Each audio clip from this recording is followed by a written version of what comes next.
Gracias, señor presidente. Señora ministra, señorías, dejen de hablar de equidad, porque no hay equidad en el sistema educativo español, como ya hemos repetido muchísimas veces. La transferencia de la competencia de educación a las comunidades autónomas hace que en estos momentos estemos hablando de solo aproximadamente el 6% de todo lo que se invierte en educación en España. El Ministerio de Educación es quizás una de las entidades menos representativas en lo que respecta a gestión educativa. Y por esto, a medida que avanzan los años, aumenta la desigualdad.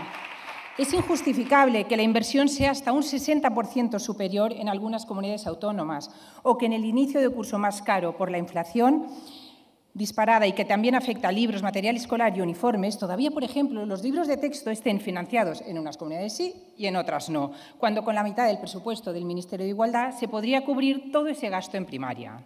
Pero es que también estos presupuestos ahondan en la desigualdad de conocimiento, pues no destinan ni un solo recurso para asegurar algo tan elemental como es la escolarización en español en todo el territorio nacional.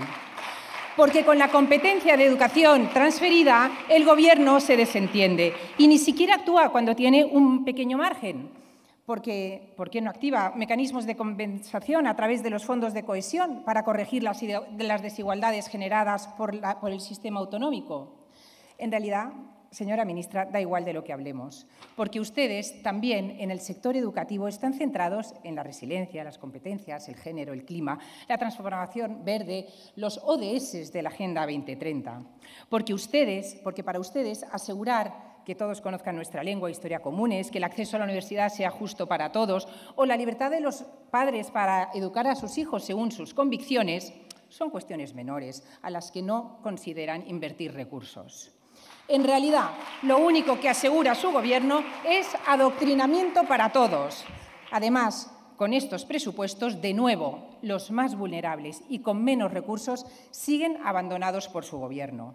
Se les llena la boca y destinan partidas para la educación inclusiva, cuando desde Vox no paramos de reunirnos con familias, con hijos con necesidades educativas especiales, absolutamente infraatendidos y víctimas de legislaciones que están hechas sin pensar en sus beneficiarios y en sus familias. Así que, por favor, no digan, como dicen, que los presupuestos tienen el foco puesto en las personas y la atención al bienestar de la educación. Porque cuando ustedes hablan de bienestar de la educación, están falseando la realidad a nuestros alumnos y jóvenes, al venderles la idea de que su bienestar pasa por vivir cómodamente y sin esfuerzo, y a poder ser subsidiados. Que los niños vayan felices a la escuela, algo legítimo, que todos deseamos para nuestros hijos, no tiene nada que ver con lo que ustedes la están convirtiendo y a dónde van las partidas presupuestarias, una especie de parque temático que olvida que lo esencial de la escuela es la transmisión y la adquisición de conocimiento. Señora ministra, ustedes han olvidado que es en ese proceso, en el de la transmisión de conocimiento, cuando entra en juego la formación de la persona y con ella muchas variables. La emocional es una, pero no es la única, que contribuyen a forjar el carácter, formación que debería apuntar a una vida lograda. La educación, cualquier buen docente lo sabe, es un equilibrio entre el conocimiento, el esfuerzo, la motivación, la emoción, la frustración, la superación, la alegría, la adquisición de hábitos y de virtudes. El problema de este Gobierno, de esta legislación, de estos presupuestos, es que convierten temas periféricos en cuestiones centrales, amparándolas en el aprendizaje competencial.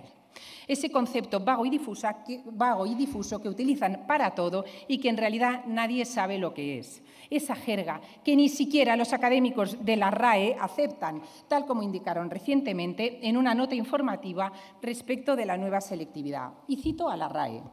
El texto ministerial reitera en varias secciones la importancia de enseñar y evaluar de modo competencial, pero no aclara cuáles son exactamente las competencias que se suponen esenciales y tampoco explica por qué su adquisición se habría de oponer al conocimiento de los contenidos que hasta ahora se han considerado imprescindibles. Y es que no hay cosa que hagan bien. Inician una reforma de la selectividad y en lugar de ir a lo esencial, que es una selectividad única para todos los españoles, lo que hacen son experimentos y convertir, por ejemplo, la prueba de lengua castellana en algo parecido a un test de autoescuela. Y, finalmente, respecto de la calidad de la educación, la gran novedad que nos traen en estos presupuestos, dicen ustedes, es apostar fuertemente por el soporte digital del sistema, que en realidad de lo que se trata es de una apuesta por la digitalización indiscriminada, apresurada y sin estudio de necesidades previas para un sistema que ya está devaluado, y eso sencillamente es tirar el dinero público. Estos presupuestos lo que son una renuncia a la educación como ascensor social. ¿A quién contratarán las empresas en los próximos años? Si no les hemos pedido a nuestros jóvenes unos mínimos en capacidad de lectura, de reflexión, de argumentación, de operaciones matemáticas, de escritura. Por no hablar del tejido industrial, pues habría que replantearse, cuando menos, el destino de la cuantiosa inversión en formación profesional, más de 2.000 millones de euros, cuando en paralelo no vemos ninguna partida a potenciar la reindustrialización de España. Como tampoco vemos un impulso decidido que aborde el abandono escolar de forma generalizada, donde España, lamentablemente, sigue a la cabeza de Europa. Es urgente, señora ministra, centrarse en lo importante. ¿De qué va a servir que titulen muchos en la ESO o de que aprueben la selectividad si no saben leer un manual de instrucciones, si no aguantan 3 páginas seguidas de lectura? ¿Y qué va a pasar con tantos alumnos escolarizados en la escuela pública a quienes sin piedad se les está inoculando ideología degenerada cuando lo que necesitan es, junto al conocimiento, arropo, familia y estabilidad? ¿Quién va a dar esperanza a esos alumnos y a esas familias?